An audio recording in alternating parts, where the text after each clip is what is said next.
Was your avoidant partner trying to fix you? Or maybe you are the person who is attracting people that you feel you need to fix and constantly trying to change them, constantly trying to help them to grow, right? This was kind of my journey. I would attract people into my life that were very, very polarized about certain topics, usually activists. All my ex-girlfriends were activists of some sort. And they reminded me of my parents. My parents are very polarized when it comes to politics. And so I would attract these partners, and they would start to get polarized about certain things, and I felt like I had to hide parts of myself, like who I voted for, and like even religious stuff. They would get polarized about it, and I felt like I had to hide, and I didn't want to hide. I didn't want to have to hide myself. So I was constantly trying to convince them that they were wrong, right? Because I wanted to feel loved. In my avoidant journey, which we fear abandonment, right?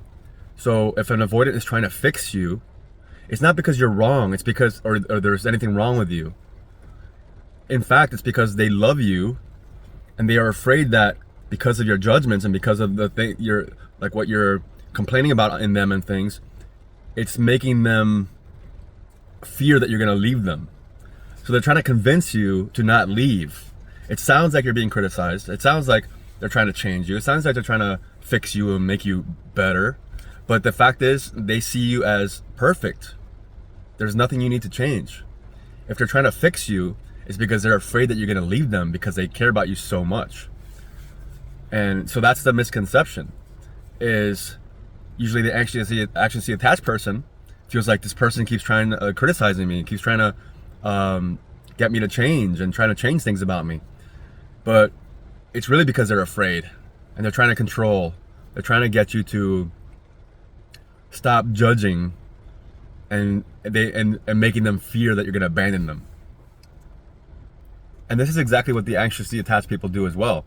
The anxiously attached people criticize the avoidant because they are not receiving what they want from the avoidant. They want more. And it's not because there's anything wrong with the avoidant. It's because the anxiously attached really loves this person and just wants more of that person, and feels unsafe that the avoidant is not giving them what they need or what they want. And so they get critical, and they begin to control and try to control the situation and control the avoidant. So it's all about control.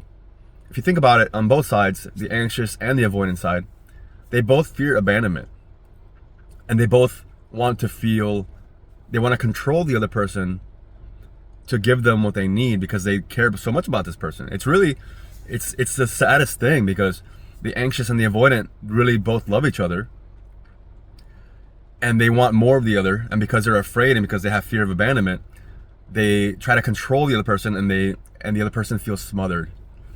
So the avoidant is like, man, this anxiously attached person is smothering me and trying to change me and always criticizing me, and it's triggering my deep shame wound, because when I was a child I was criticized constantly. So they're triggering my criticism and my abandonment wound and my rejection sensitivity wound. And so I feel like I need to get away because they're trying to control me. And then when the avoidant runs away, now the anxious, again, and that's how they seek control, right? The avoidant seeks control by escaping and reestablishing control. The anxiously attached person has trouble letting go of the avoidant, and even if they're not talking, there's like this energy of like obsession, and that obsession is that need to control the person. Like, that person needs to come back to me.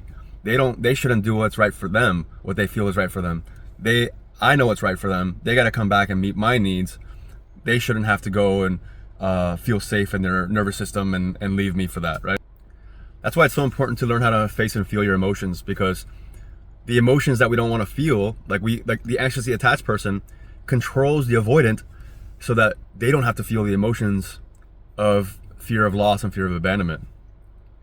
And then the avoidant runs away and discards you and escapes because they don't want to feel the feelings of shame and of not feeling good enough and criticism and rejection sensitivity. They don't want to feel those emotions. And so both sides are just avoiding emotion. They're avoiding the emotions of abandonment. They just go about it in a different way. The anxiously attached person wants to control you and change you so that you don't have to trigger their avoidant fears, their avoidant fears of this person is judging me and they're criticizing me and I'm afraid they're going to leave me, so I have to change them, right? And the avoidant feels criticized and doesn't want to feel that, and doesn't want to feel that shame because they were usually criticized or abandoned, and when their parents are not paying attention to them, or they're emotionally unavailable, children make that about themselves. Children say, my parents don't want anything to do with me. That must mean I'm defective. That must mean I'm wrong. That must mean I'm bad. There's something wrong with me. And so the avoidant gets triggered when they're criticized, and they run away. And the reason the avoidant runs away, they don't really know this, but they run away because when you chase them, it gives them that power back, because they felt defective, they felt wrong, they felt bad, and your criticism of them made them feel bad about themselves.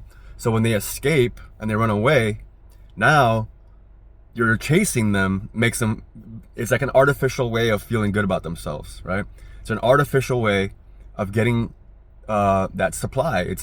It's not like narcissistic supply, because they're not narcissists, right? That's an extreme case, but they're like narcissist light, right? They do need that supply. They do depend on that validation from people outside of them.